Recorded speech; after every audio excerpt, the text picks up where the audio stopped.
Guys, welcome back to our channel. It's me তোমাদের ঈশা। তো কেমন আছো তোমরা সবাই? আশা করি ভালোই আছো। হ্যাঁ, আমিও অনেক ভালো আছি, কারণ মা আছে। এখন মা চলে এসেছে সকাল সকাল, বরমশাই এসেছে পরোটার তরকারি নিয়ে। যেহেতু আজকে আমার কলেজ যাওয়ার ছিল, তাই রেডি হয়ে নিলাম, কারণ কলেজে নোটিফিকেশান এসেছিলো যে বই দেবে আজকে। যাই হোক, বেরিয়ে পড়ছি বরমশাইয়ের সাথে। এদিকে গাড়িতে একটু পেট্রোল ভরে নিয়ে রওনা দিলাম।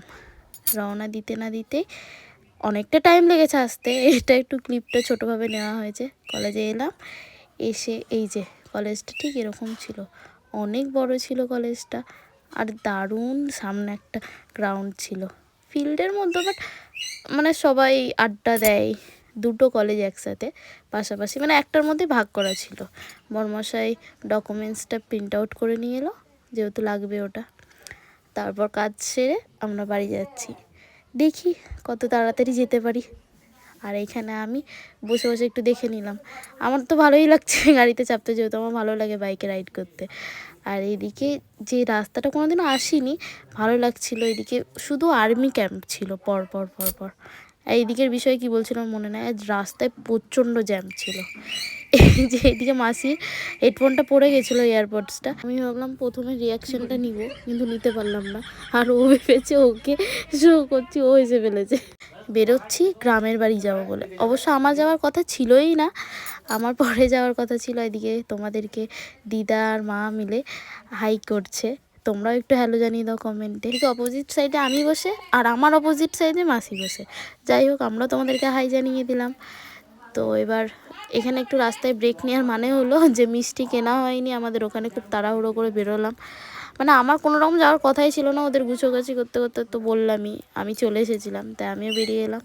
যাই হোক, ওখানে তো ভুলেই গেলাম তাড়াহুড়ো করে। ওরা মিষ্টি নিয়ে অনেকক্ষণ ধরে এলো, এতক্ষণ ধরে এসে এসে যখন আমি একটু ফাস্ট করে দিলাম স্পিডটা। শেষমেশ এসে হাজির হলেন আমার জানের প্রাণের দুটো মহারানী।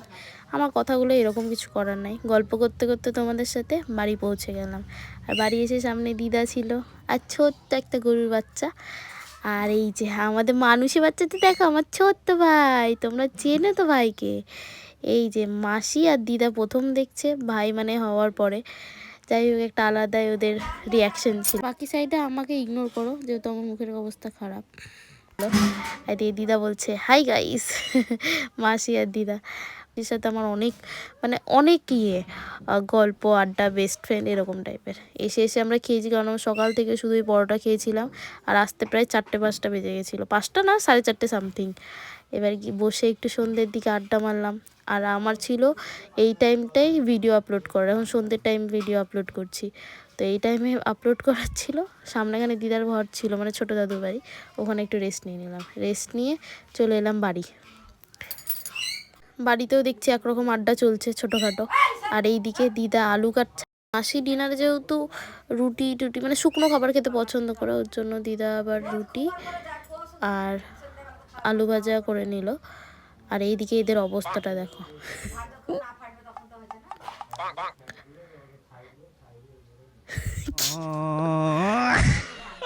এদিকে অনেক দিন পরে মা আমাকে খাইয়ে দিচ্ছে, এইটার অনুভূতি তো জাস্ট বলাই যাবে না, মুখে প্রকাশ করার মতো অনুভূতি না, এটা একটা ফিল করার মতো অনুভূতি। যাই হোক, মা খাইয়ে দিচ্ছে। আর চলো আজকে ধাঁধাটা ধরে ফেলি। কোন মাছের নামে প্রশ্ন আসে? তাড়াতাড়ি কমেন্টে জানাও। এদিকে দুধটা বানিয়ে নিলাম, যেহেতু মাসি ঘুমিয়ে পড়েছে বাবুকে শোয়ানোর আগেই। মানে বাবু উঠেনি ঠিক, দুধের জন্য কাঁদছিল। তো মাসি দিয়ে কোলে নিচ্ছে, মানে আমার বর্ষা মাসি কোলে নিচ্ছে, দুধটা খাই দিবে। এবার আমি বানিয়ে দিলাম, ও খাই দিচ্ছে।